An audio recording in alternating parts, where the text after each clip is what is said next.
Bonsoir, bonsoir à toutes et à tous. Bienvenue, c'est Sens Public, votre rendez-vous quotidien de débats, de chroniques et de reportages sur Public Sénat. 90 minutes, 2 grands thèmes seulement pour donner à nos invités experts le temps de donner du sens à l'actualité. Avec au sommaire de ce 12 mars, la loi sur la fin de vie annoncée par Emmanuel Macron. Le président de la République veut autoriser une aide à mourir selon des conditions assez strictes. Quels malades seront concernés? Comment réagissent les médecins? Les soins palliatifs vont-ils pâtir de cette évolution? On en débattra juste après ces titres.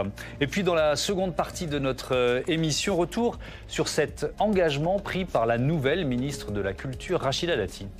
Je veux rendre la culture encore plus présente dans toutes les villes, toutes les régions, dans tous les territoires. Et vous en avez parlé. Il nous faut bâtir une nouvelle culture populaire pour tous. C'est pas un vain mot, ce ne sont pas que des mots. Des quartiers à la ruralité. Comment définir cette culture populaire? Rachida Dati aura-t-elle les moyens financiers de son ambition? La politique culturelle française a-t-elle permis de sortir du parisianisme? On répond à toutes ces questions dans 3 quarts d'heure. Mais d'abord, les réactions politiques à l'annonce d'une loi sur l'aide à mourir. Et cette question à laquelle Samia Dechir répond, une majorité peut-elle se dégager au Sénat? Impossible de définir la position de chaque groupe sur la fin de vie.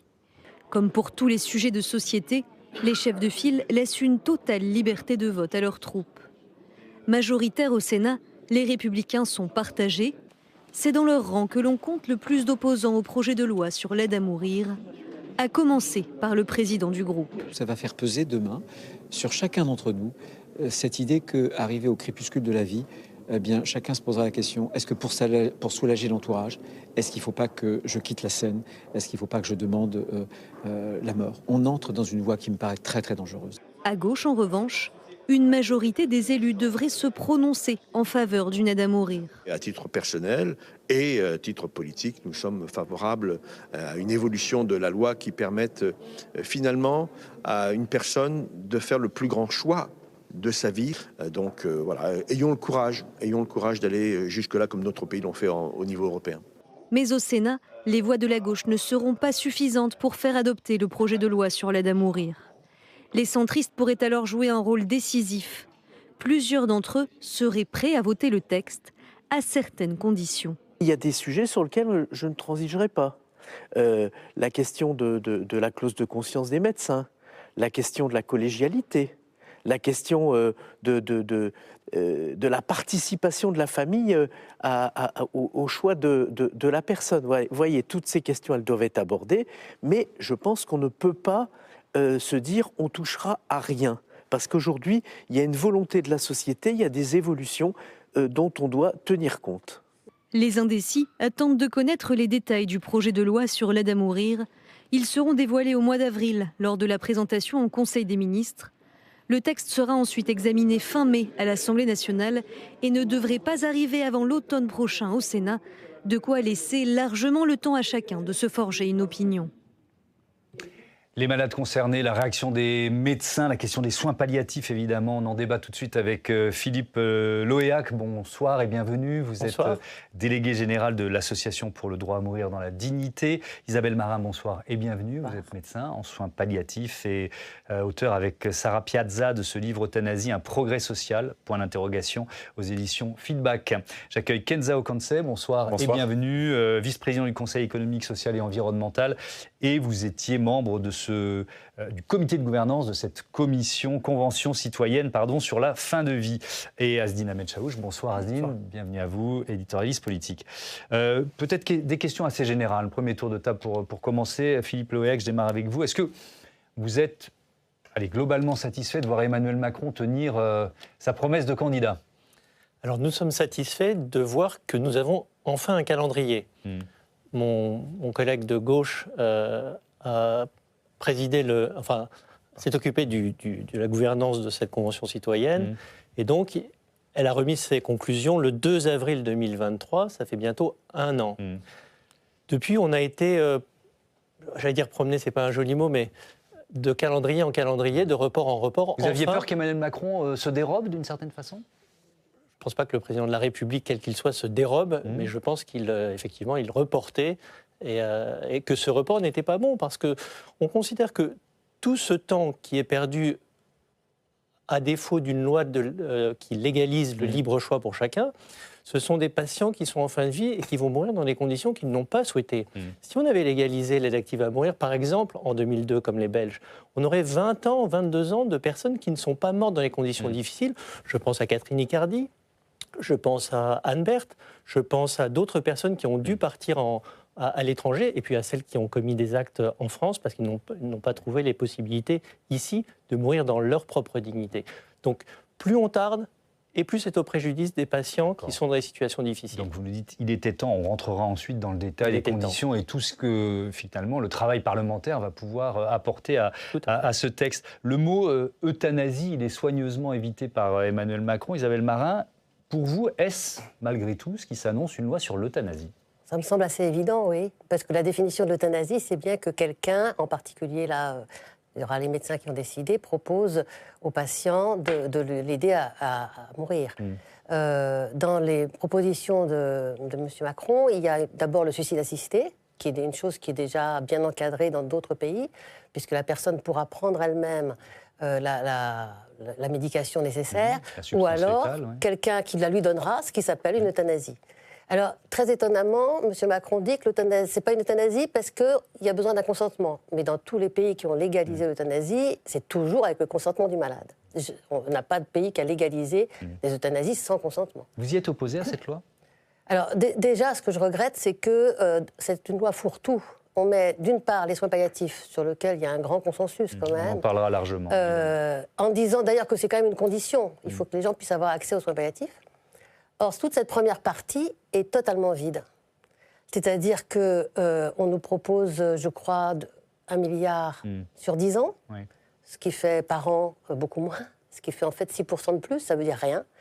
On ne parle pas du tout du déficit actuel des soins palliatifs. Alors ça, si vous voulez bien, on détaillera un petit peu plus tard, mais sur le principe. On ne peut pas séparer les deux choses. C'est-à-dire qu'on ne peut pas séparer le fait de mettre ensemble des deux volets, avec un volet qui ne sera pas fait et un volet qui est facile, pas cher. D'accord. Alors, si vous voulez, moi ce que j'en vois, c'est qu'actuellement, on a une dégradation terrible du système de santé, on a une dégradation des soins tout court.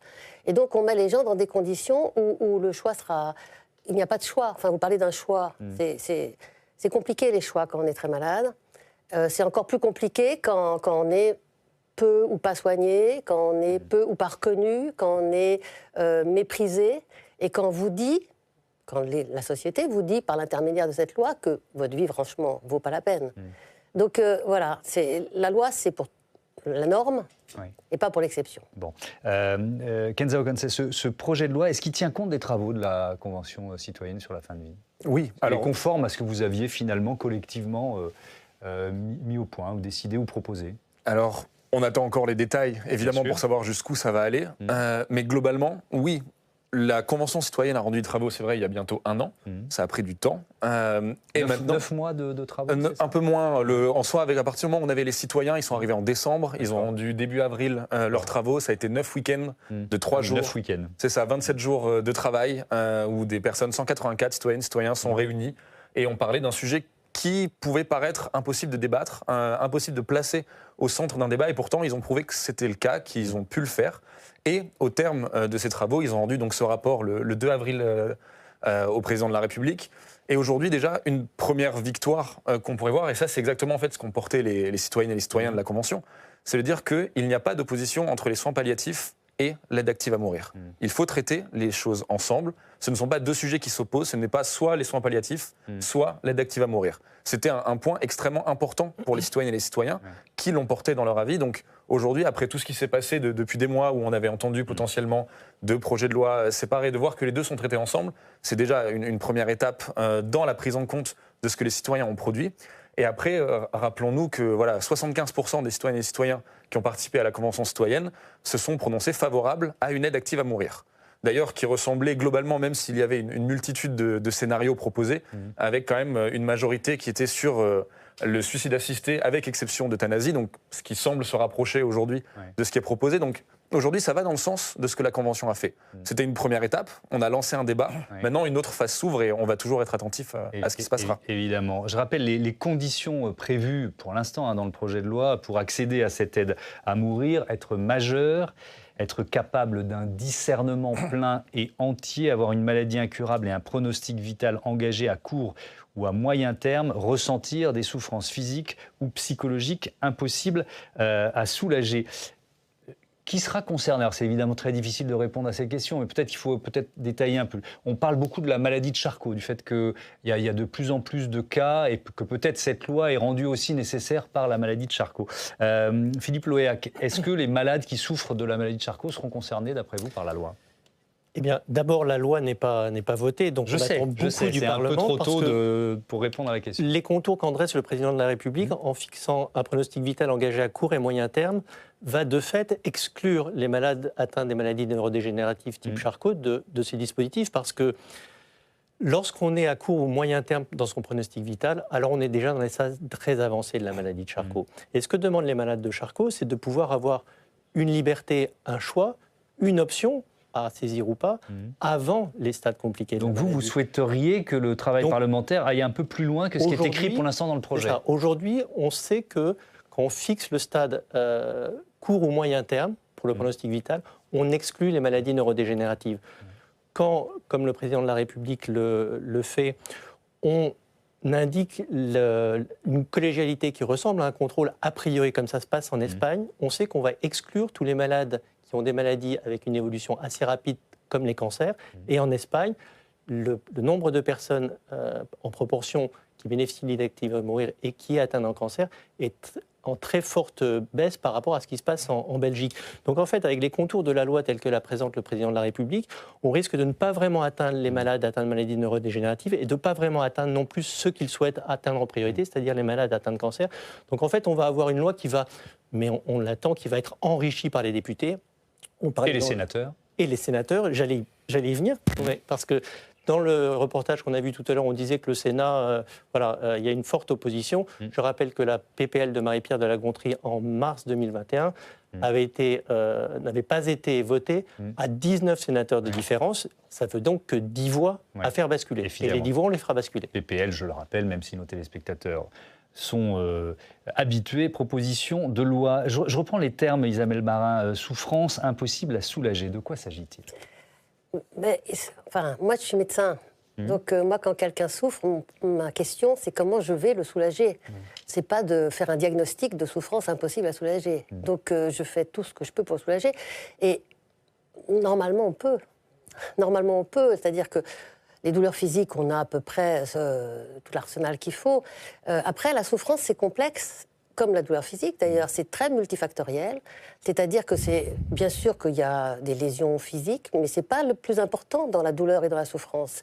C'est aussi ce qu'on en pense, c'est aussi comment on le ressent, c'est aussi si on est seul ou pas.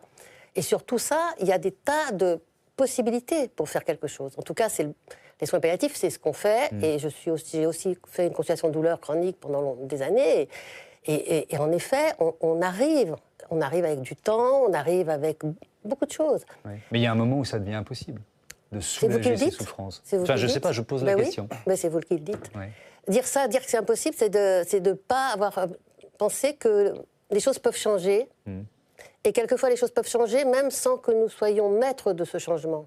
Moi, j'ai vu des patients qui souffraient terriblement et puis ils ont eu une visite et puis tout d'un coup, les choses se sont tout à fait calmées.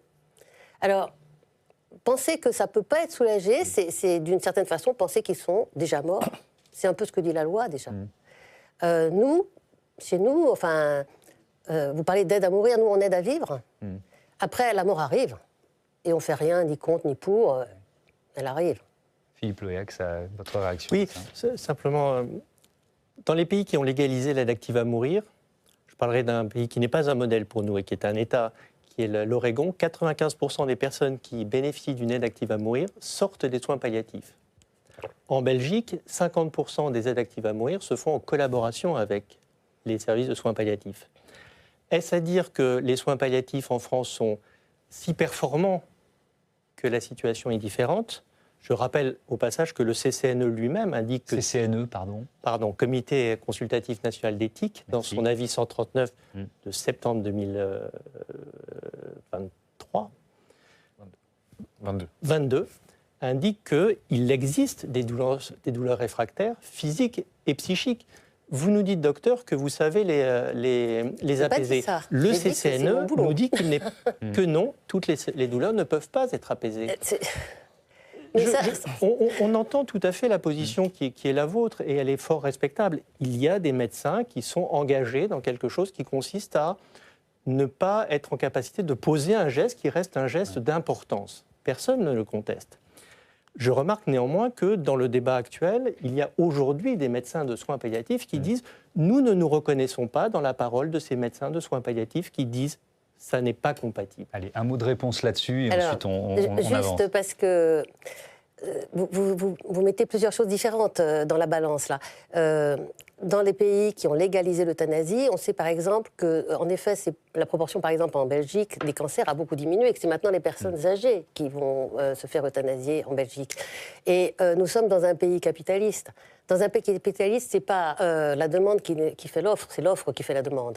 Et nous sommes dans un système économique où l'offre fait tout le temps la demande. Donc que dans un pays où il y a une offre, il y a une demande, ça me semble assez normal. Personnellement, je pense qu'au niveau politique, ce qui est important, c'est de savoir quelle offre on propose et qu'on ne soit pas simplement dans la pure, l'espèce de fuite en avant où on offre tout ce qu'on peut.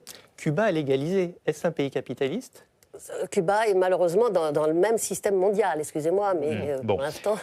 Vous allez, notre débat continue et on va comprendre effectivement et peut-être rentrer dans le détail parce que c'est un débat passionnant. Je pense que chacun, peut-être même parmi nos téléspectateurs, au sein d'une famille, c'est lié à ses convictions religieuses. On peut aussi en changer face à la maladie. On peut avoir une conviction à 40 ans, à 50 ans et puis en changer beaucoup plus tard. Donc c'est un débat complexe et subtil. Mais je voudrais qu'on ouvre vraiment un chapitre consacré aux soins palliatifs. Est-ce que cette loi sur la fin de vie se fait au détriment de l'accès aux soins palliatifs? J'accueille Quentin Calmet pour en parler. On va détailler. Bonsoir Quentin. Bonsoir. Avec vous, cette nouvelle stratégie autour des soins palliatifs qui doit être présentée au mois de mars, donc dans quelques jours. Voilà, on va déjà rappeler ce que c'est que les soins palliatifs. C'est défini dans la loi depuis 1999. Ces soins visent à soulager la douleur, à apaiser la souffrance psychique, à sauvegarder la dignité de la personne malade et à soutenir son entourage.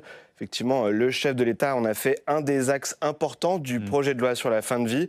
Il le dit dans La Croix et Libération, en utilisant d'ailleurs l'expression de soins d'accompagnement à la place des mots soins palliatifs. Il dit, le projet de loi aura une première partie sur les soins d'accompagnement, une deuxième sur le droit des patients et des aidants et une troisième sur l'aide à mourir, avec des aides concrètes à lire dans ces deux journaux. Il faut continuer à déployer des équipes mobiles qui aident les services hospitaliers à mieux prendre en charge la douleur. Il s'agit de doter d'une unité de soins palliatifs les 21 départements qui en sont encore dépourvus. Et effectivement, Thomas, il y a 21 départements ou territoires sans ces unités. On va voir la répartition de lits spécialement dédiés dans des unités de prise en charge palliative et d'accompagnement de fin de vie. Et vous le voyez, là où c'est blanc, c'est qu'il n'y en a aucune unité spécialisée, principalement dans la diagonale du vide, Ardennes, Cher, Corrèze, Creuse et dans les Outre-mer en Guyane et à Mayotte, Thomas. Le chef de l'État qui promet donc, on en a parlé rapidement, un investissement supplémentaire pour les 10 prochaines années. Voilà, c'est le dernier extrait de l'interview dans La Croix et Libération que je voulais vous montrer. Emmanuel Macron qui dit « Nous consacrons actuellement 1,6 milliard d'euros aux soins d'accompagnement avec la stratégie décennale qu'il va donc présenter en mars. Sur l'ensemble de la période, c'est 1 milliard d'euros de plus que nous allons y investir. » Écoutez à ce propos la ministre de la Santé ce matin sur France Inter. Le sujet, et Claire Fourcade le sait très bien, c'est de mettre en place une filière. Et ça, c'est ce à quoi je m'engage. En d'autres termes, former des chefs de clinique, des assistants chefs de clinique, des professeurs d'université. Au moment où nous nous parlons, vous n'avez pas un PUPH en charge. Est-il un professeur d'université, praticien hospitalier. Vous avez raison. Et donc, nous n'en avons pas un. Donc, tout le sujet, j'ai travaillé là-dessus avec Sylvie Retailleau. L'objectif, c'est de créer une filière. Et ensuite, effectivement, on va aller plus loin. On a 144 services aujourd'hui et 420 unités de soins palliatifs où il faut continuer et on va accélérer dès 24 et 25. au tout début de l'extrait, la ministre qui parlait de Claire Fourcade, présidente de la Société française d'accompagnement et de soins palliatifs, elle a estimé dans Le Monde hier que la stratégie décennale pour renforcer les soins palliatifs, eh bien, elle n'était pas à la hauteur des enjeux. Mais donc, vous le disiez, Thomas, prochaine étape fin mars, donc pour la présentation de cette stratégie décennale et sa concrétisation dans le projet de loi attendu en Conseil des ministres en avril et à l'Assemblée nationale le 27 mai. Merci beaucoup, Quentin. Kevin Okontse, dans un monde idéal, on n'opposerait pas soins palliatifs et euthanasie. Non. Est-ce possible ? Est-ce qu'on a les moyens finalement de tenir ces deux piliers en même temps, d'après vous ? Bien sûr. Ça a été la position des citoyennes et citoyens. D'ailleurs, ce qui est intéressant par rapport au débat et même ce qu'on a entendu, en fait, ce n'est pas un débat médical. Ce n'est pas qu'un débat médical, le débat de la fin de vie. C'est un débat de société où toutes les personnes, parce qu'on a été confrontés vis-à-vis de nos proches, parce qu'on y sera confrontés nous-mêmes à notre fin de vie, on a une expertise d'usage, on a quelque chose à dire, on a quelque chose à penser. Et vous l'avez dit, en plus, on peut évoluer, ça peut changer. Donc en fait, le fait de réussir à se dire que ce n'est pas qu'un débat médical, évidemment qu'il faut avoir l'avis des professionnels de santé qui y sont confrontés tous les jours. Et d'ailleurs, au moment de la Convention citoyenne, 3 des auditionnés sur 5 étaient du personnel soignant. Donc ils ont été entendus. Mais par contre, à un moment, il faut aussi entendre et réussir à comprendre ce qui est proposé. La question que la première ministre de l'époque nous avait posée, c'était faut-il le faire évoluer le cadre légal ou suffit-il ? Et en fait, à cette question-là, c'était pas dire. On a eu l'exercice un peu de se dire, imaginons qu'il y avait tous les moyens, y compris pour les soins palliatifs, les citoyens sont en immense majorité prononcés pour dire que même malgré ça, même avec des moyens supplémentaires, il faudrait faire évoluer le cadre légal. Donc en fait, c'est pour ça que les deux sont profondément intriqués et doivent aller ensemble. Il ne faut pas opposer les deux. Alors je ne sais pas quel était l'âge moyen des participants de cette convention citoyenne, mais est-ce qu'on ne répond pas finalement oui à cette question, à l'aide à mourir quand on est jeune, et on ne change pas un peu d'avis quand on est confronté vraiment. Je pose vraiment une question ouverte, je ne donne pas mon avis. Ce n'est pas du tout le ressenti qu'on a eu au niveau de la Convention citoyenne. Je vous l'ai dit, 184 personnes, représentatifs à échelle bien sûr de la population française en termes d'âge, de genre, de catégories socio-professionnelles, d'études. Et au final, on a vu un vrai mélange. On a vu des avis très partagés. Évidemment, c'était quand même, on se l'est dit, 27 jours, 4 mois de travail. Mais au final, on a vu des avis divergents dans toutes les catégories de la population. D'où que les gens venaient, quel que soit leur milieu. Il y avait des gens qui étaient totalement pour, il y a des gens qui ont changé d'avis au cours de la Convention citoyenne. Il y en a d'autres qui se sont forgés encore plus. Dans les deux sens ? Dans les deux sens, avec beaucoup de gens en fait, qui sont arrivés aussi, il faut se le dire, des fois c'est un coup de fil qu'on reçoit en disant vous avez été tiré au sort pour participer à une convention citoyenne.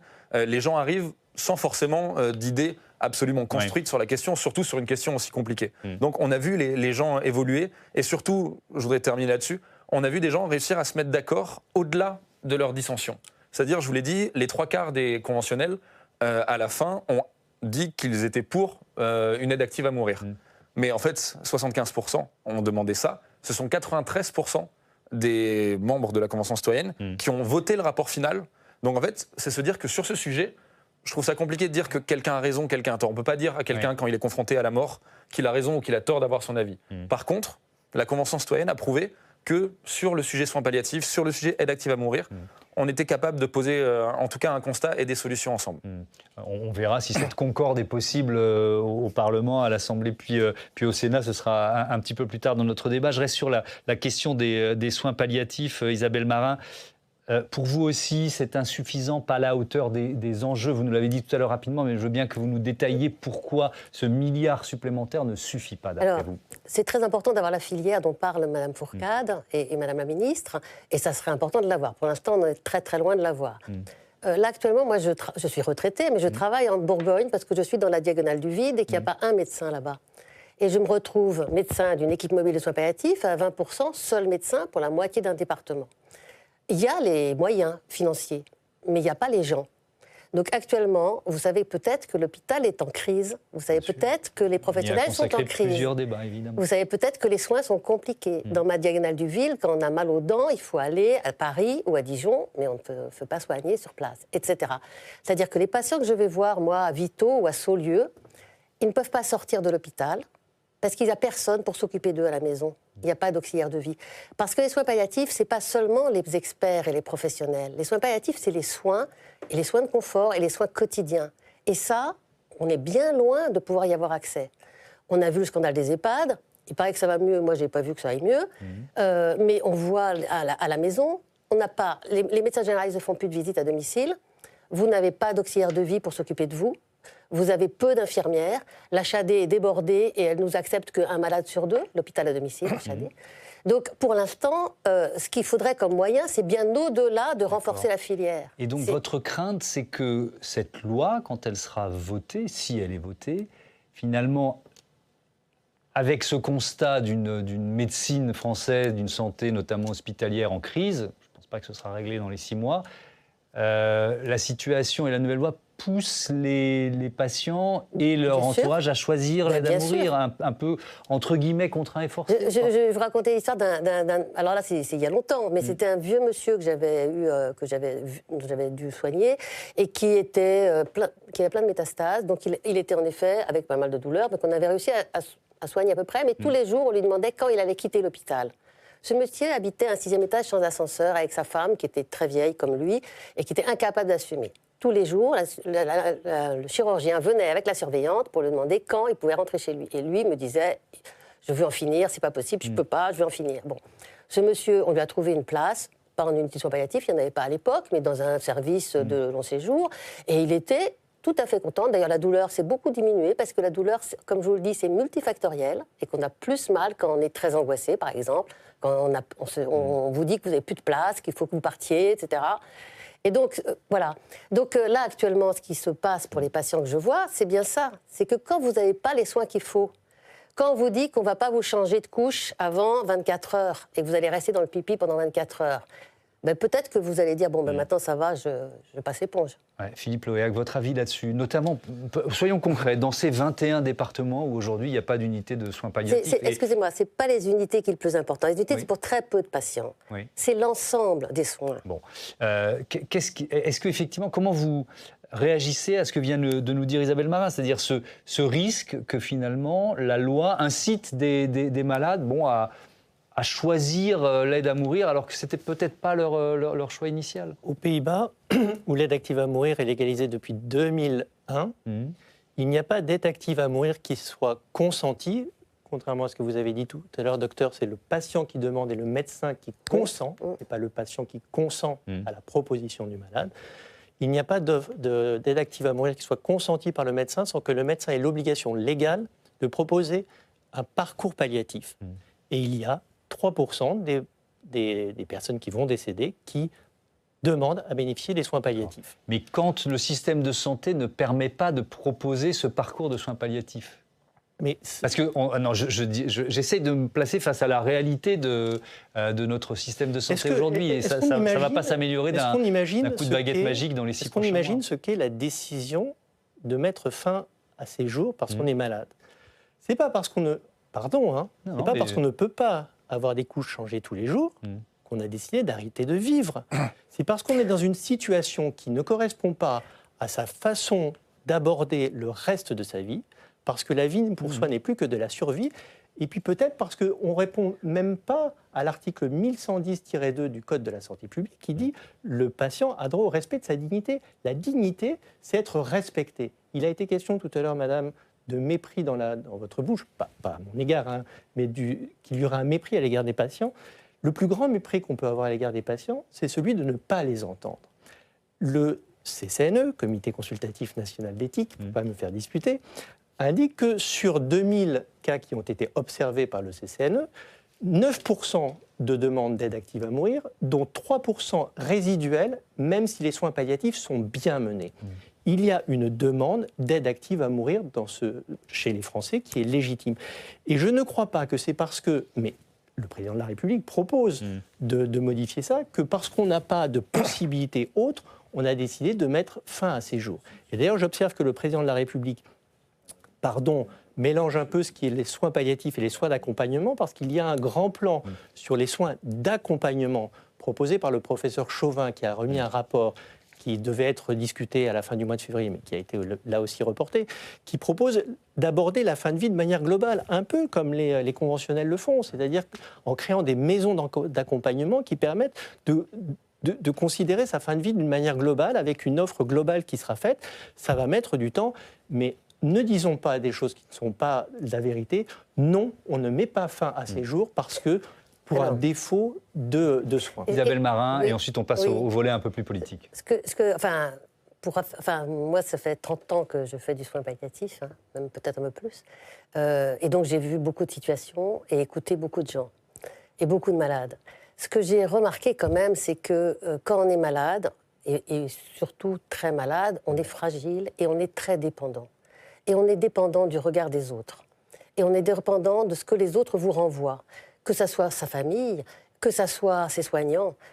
Et ça, c'est extrêmement important. Alors, moi, je suis médecin, donc le regard que j'ai sur les patients, c'est pas de leur dire, ben oui, c'est bien, votre vie, c'est plus la peine, quoi, je peux plus rien faire pour vous. Bon, c'est pas ça. Oui, mais il y a quand même patients, pardon de vous interrompre, il y a quand même des patients qui font cette demande et qui la font en conscience et qui aujourd'hui ne peuvent pas ou sont obligés de partir à l'étranger parce que la loi leur permet pas. Il y en a 40 en Belgique, il y en a 100 ou 100 en Belgique et 40 en Suisse, enfin, c'est de cet ordre-là. C'est-à-dire que c'est quand même très peu.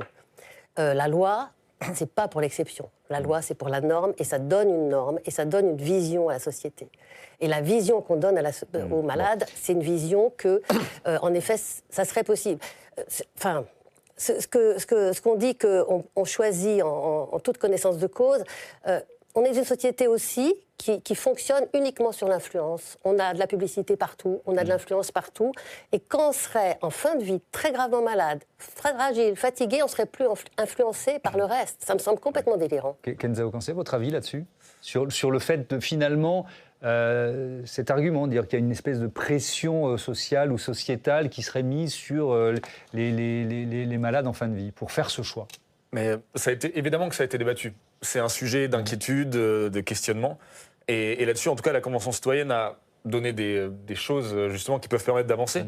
Déjà, ce qui avait été appelé des garde-fous, c'est-à-dire se dire non, en effet, ce n'est pas la volonté de juste se dire un jour, tiens, j'ai envie de mourir, je vais mourir. Ce n'est pas ça, parce que ce n'est pas la réalité des demandes. C'est aussi ça. Les conventionnels ont aussi beaucoup auditionné de personnes en situation, qui avaient des douleurs réfractaires, qui ont perdu des proches, et donc qui ont travaillé là-dessus. Donc il y a à la fois ces garde-fous, il y a le côté aussi de la collégialité, de la prise de décision, en tout cas qui est proposé aussi par la Convention citoyenne. Et au final, c'est tout ce volet-là de se dire, comment est-ce qu'on construit un réel parcours d'accompagnement ?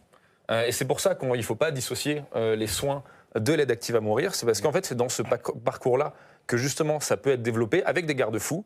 Et en plus, revenir juste sur le fait, malgré tout, en tout cas, ce qui est annoncé là, et ce qui reprend un petit peu la Convention, c'est que ce n'est pas un droit que tout le monde peut réclamer du jour au lendemain. Et c'est bien ça qui est important, c'est de pouvoir prendre des décisions de manière collégiale et avec ces garde-fous, évidemment, qu'on est obligé de poser en tant que société. D'où l'importance, effectivement, de cet encadrement et du travail que les parlementaires vont effectuer pour finalement détailler les conditions de mise en œuvre de cette aide à mourir. On va voir ce que vous attendez les uns et les autres, peut-être des députés et sénateurs. Mais d'abord, une réaction, celle d'Éric Ciotti, le président des Républicains, qui était ce matin sur Sud Radio. Il ne donnera pas de consigne de vote. Ça fait partie, je dirais, de la conscience de chaque parlementaire. Ce sont des sujets qui touchent à l'intime, qui touchent au personnel, qui touchent aux libertés. Il y a naturellement, c'est un principe dans notre famille politique, on n'est pas une caserne. Bon, des fois, j'aimerais qu'il y ait un peu plus de discipline, mais ça fait partie aussi de la force de notre famille politique. Mais sur des sujets comme cela, je crois que la liberté qui fait appel à ce qu'on a de plus intime, à son histoire familiale, à son histoire personnelle, à ses croyances pour certains, à ses non-croyances pour d'autres, voilà, fait que ça doit être une construction personnelle. Et à ce stade, je vous fais part personnellement de mon immense doute. Voilà, les doutes personnels d'Éric Ciotti, donc pas de consigne de vote a priori dans les partis d'opposition, sujet qu'on pourrait imaginer consensuel dans l'opinion. Pourtant, Adina Metsaouche et Emmanuel Macron, ils marchent sur les œufs. Oui, on touche aux limites du macronisme. À force de ne vouloir fâcher personne, bien on déçoit tout le monde. L'illustration caricaturale de ce jeu d'équilibriste, c'est le plan média imaginé par l'Élysée, interview conjointe à Libé pour satisfaire le camp, on va dire, progressiste, et au quotidien La Croix pour assurer l'électorat conservateur et catholique de la majorité. Donc quand la ministre de la Santé s'exprime ce matin, bien, elle choisit bien ses mots. C'est bien de fin de vie dont il s'agit. Vous allez voir, on va dire, elle sort les gros sabots. Quand on parle d'euthanasie, on parle de donner la mort avec ou sans consentement. Ça n'est pas du tout le sujet ici. Quand on parle de suicide assisté, c'est donner à quelqu'un la possibilité de déterminer la fin de sa vie. Ça n'est pas le cas ici. Un jeu sémantique qui soulève plus d'interrogations qu'il ne rassure. En fait, de nombreux personnels de santé jugent tout cela vague et euphémisant. Ils veulent urgemment des précisions. De son côté, la Conférence des évêques de France s'oppose à ce projet de loi et l'Église estime que cette réforme consacrera la mort comme solution. Une opération neutralité qui ressemble donc à un échec. Et oui, en politique, moins et moins, ça ne fait pas toujours plus. Et donc, on l'a dit, face à ce projet qui est pour l'instant peut-être mal compris, le président va s'appuyer sur le Parlement. Oui, ou transmettre le dossier tel une patate chaude brûlante. Députés et sénateurs vont devoir trancher sur des points cruciaux et concrets. Dans quelles conditions précises et dans quel cas cette fin de vie pourra être demandée? Quelle autorité médicale aura le pouvoir de décider? Comment déterminer la notion de souffrance impossible à soulager? Ces débats fixeront la portée de cette loi. Le Parlement sera en fait coupé en deux. Les plus permissifs affronteront dans les hémicycles les plus craintifs à cette révolution sociétale. À gauche, on plaide même pour l'aide active à mourir, ou voire l'euthanasie. Chez les Insoumis, c'est à droite, on l'a vu, et à l'extrême droite que la majorité devra sans doute affronter plus de résistance. Et d'ailleurs, la controverse, elle a déjà commencé aujourd'hui. Marine Le Pen dénonce un calendrier scandaleux car les débats se termineront juste avant les élections européennes. Et Emmanuel Macron aurait-il besoin d'une telle loi pour entrer dans l'histoire? On dit souvent qu'on retient plus d'un président ses réformes sociétales que ses mesures sur le terrain économique. Exemple, Giscard avec la loi Veil sur l'IVG et le vote à 18 ans. Mitterrand, c'est l'abolition de la peine de mort. Chirac, la fin du service militaire. François Hollande, c'était le mariage pour tous. Et Emmanuel Macron, sans doute donc, cette loi sur la fin de vie pour rester dans la mémoire des Français. Peut-être a-t-il peur comme ça qu'on l'oublie ou qu'il parte de l'Élysée en 2027 avec cette image de président des crises sociales. Merci Asdine. Alors, votre avis sur ce travail, qu'est-ce que vous attendez du travail parlementaire? Philippe Loéac, je commence avec vous.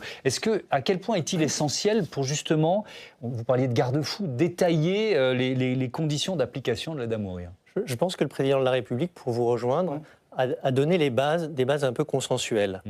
Et il connaît le Parlement. Il se rappelle qu'en avril 2021, il y a eu la proposition de loi à l'Assemblée d'Olivier Falorni qui a été adoptée dans son article 1 à la majorité de l'Assemblée nationale. Donc c'est un vrai projet. Certes, l'Assemblée nationale a changé. Je pense qu'il attend que le Parlement l'enrichisse, fort de l'expérience et du travail. Il y a des personnalités très fortes au Parlement. Au Sénat, vous avez Marie-Pierre de la Gontrie, vous avez Patrick Kanner, vous avez à l'Assemblée Agnès Firmin-Lebaudot, qui est revenu, qui connaît parfaitement le dossier aujourd'hui. Vous avez Olivier Falorni. Et que ces personnes font part de leur expérience. Ce sont des gens qui, à la fois, manient l'humanité, ont une expérience importante du dossier, ont participé à beaucoup de travaux, ont participé aux travaux du CESE et de la Convention citoyenne. Donc il attend effectivement que cette loi soit une loi qui permette de répondre aux demandes légitimes, qui soit une loi républicaine avec un cadre. On ne peut pas ne pas croire au cadre républicain quand on est président de la République et qu'on est parlementaire, et d'avoir une loi qui soit un modèle français. Pas de problème si on souhaite avoir un modèle français pour s'affranchir de petites difficultés qu'il pourrait y avoir ici ou là, mais une loi qui réponde aux demandes légitimes de Français qui sont arrivés au bout de leur vie et qui souhaitent simplement s'échapper des impasses dans lesquelles aujourd'hui ils se trouvent. Kenza Okonse, dans le travail de la Convention citoyenne sur la fin de vie, il y avait ces garde-fous très détaillés. Vous étiez allé jusqu'au point jusqu'aux précisions? C'était allé jusqu'à un certain nombre de précisions. Oui. Et aussi, à un moment, il faut se l'avouer, ça s'était arrêté. À un moment, les citoyens se sont dit, là, ce n'est plus à nous. C'est plus notre travail. C'est plus notre travail. On ne peut pas définir ces différents points. Il y a des points qui ont été mis de côté. Par exemple, le point des mineurs par la Convention citoyenne, qui a dit que ce point-là n'allait pas être traité lors de ces travaux. Et donc, dans le cadre, je rappelle que Emmanuel Macron a donné, il faut être majeur. Exactement, c'est ce qui a été précisé. Mais donc, en fait, nous, ce qu'on peut attendre maintenant de ce qui va arriver, c'est honnêtement un débat à la hauteur. Un débat à la hauteur de ce que les citoyennes et les citoyens ont montré lors de la Convention citoyenne. Un débat respectueux qui est malheureusement bien trop rare aujourd'hui dans la vie politique. Un débat où on prend les avis des différentes personnes par rapport à ce qu'ils représentent, au vécu personnel des gens, et on réussit à construire quelque chose. Est-ce que ce sera possible à quelques jours des élections européennes? On verra. C'est ce que justement, c'est un sujet d'unité. Vous n'avez pas peur d'être un peu sacrifié comme ça, d'être instrumentalisé pour un débat qui va devenir un débat politique classique? Peut-être Isabelle Marin. Oui, parce qu'on le voit déjà avec la réaction de Marine Le Pen. Elle n'a pas attendu longtemps. Notre ouvrage, justement, c'était pour s'étonner de ce que la gauche se rejette dans ce débat-là, alors même que l'euthanasie, c'est vraiment la façon de considérer le vulnérable, le malade, le fragile, comme quelqu'un qui n'a pas forcément sa place dans la société, et que tout ce qui pourrait être au contraire de la solidarité, qui devrait être de la gauche, est complètement oublié dans ce que dit la loi. Parce que, vous dites qu'une telle loi, elle fragilise encore plus les précaires, ou elle les met de côté. Oui, enfin, par exemple, j'ai travaillé donc, pendant 30 ans à Saint-Denis en 93. Oui. À Saint-Denis, on n'a aucune demande d'euthanasie, mais aucune. Et la peur panique des patients, chaque fois qu'il y a un débat de ce type, c'est de se dire qu'on va arrêter les machines parce qu'ils sont pauvres, parce qu'ils n'ont pas de papier, parce qu'ils n'ont pas de sécu, et que peut-être on va aussi, que l'hôpital ne va pas les prendre en charge, voire même leur proposer ça. On parle beaucoup de l'intime, de la conviction personnelle, de dire que c'est un débat, mais excusez-moi, mais le fait de la vie et de la mort des citoyens, c'est un débat politique. Qu'est-ce que ça veut dire pour la société de considérer la vie des citoyens? Qu'est-ce que ça veut dire pour la société de considérer la vie des vieillards? Qu'est-ce qu'on en fait actuellement? On dit qu'il faut un peu plus de moyens pour les EHPAD, mais on ne réfléchit pas réellement à la place qu'il faudrait leur donner. On les met de côté, on les met en ghetto, et cette loi va dans le même sens, à penser qu'il y a un moment où ça serait bien de quitter la vie, quoi. Je vois que mes deux invités de ce côté-là veulent réagir. Peut-être Philippe Lohéac pour commencer sur cette dimension, finalement. Pourquoi la gauche s'empare d'une réforme comme celle-là? Je reprends les arguments d'Isabelle Marin. Je vais vous répondre en deux temps. Oui. La gauche s'est pas toujours emparée ça. François Hollande est passé à côté du sujet, a même fait une loi qui est une loi qui crée une impasse aujourd'hui. On a eu un peu avant, à gauche toujours, Paulette Guinchard-Kunstler, dont on a beaucoup parlé, qui était secrétaire d'État de Lionel Jospin, qui était contre toute réforme d'une loi Leonetti 2005, en l'occurrence, pour passer à une aide active à mourir. Et puis elle a été gravement malade, et puis elle est partie en Suisse, elle avait les moyens, elle a eu cette chance, elle est partie. J'imagine que la pression de la société ne pesait pas sur elle, mais elle a quand même fait le choix de la Suisse. Et puis de manière un peu anecdotique, pardon si je me mets la moitié de vos téléspectateurs à dos, c'est que quand sur une réforme de société, on n'est pas dans le même camp que la conférence des évêques de France, je pense qu'on va dans le bon sens pour les libertés individuelles. L'IVG... Ça, c'est vraiment votre opinion. L'IVG, la PMA, le mariage pour tous... Et la réforme sur l'aide active à mourir, ce sera une grande réforme, ce sera une réforme de liberté qui n'obligera personne. Quand on voyage en Espagne ou au Portugal ou aux Pays-Bas ou au Luxembourg ou en Belgique, on ne se sent pas dans un pays oppressant où toutes les personnes âgées ou toutes les personnes malades sont poussées Donc vous dites à mourir. Liberté et progrès, et vous dites liberté régression. Individuelle. J'ai bien entendu cette Oui, et solidarité argument. à la place de... On parle de solidarité, la solidarité, c'est d'aider à vivre les gens. Et de les mettre dans des conditions de vie acceptables, ce qui n'est pas le cas actuellement, et des conditions de soins acceptables, ce qui n'est pas le cas. C'est un choix politique de choisir plutôt de faire une loi pour la mort, plutôt que de s'occuper un peu de réformer la santé actuelle. Allez, on a entendu vos arguments à l'un et à l'autre. À vous le mot de la conclusion. Rapidement. Non, mais justement, c'est un débat qui s'ouvre, c'est une nouvelle phase du débat démocratique. On a vu quelque chose de nouveau en France, qu'une convention citoyenne soit réellement à l'initiative d'une loi qui allait suivre. Ça a pris un an, mais ça arrive aujourd'hui. Il y a un nouveau débat, le débat parlementaire qui va se tenir. Heureusement qu'il va se tenir. Mais pour vous rejoindre, il y a un vrai sujet aujourd'hui qui est l'information. Et justement, on ne peut pas laisser dire que potentiellement le débat qui va se mener, c'est est-ce qu'on va éteindre les machines de force dès qu'une personne sera à l'hôpital. Et en fait, c'est en se basant là-dessus qu'on n'arrivera pas à avoir un débat sain. Donc oui, est-ce que c'est instrumentalisé?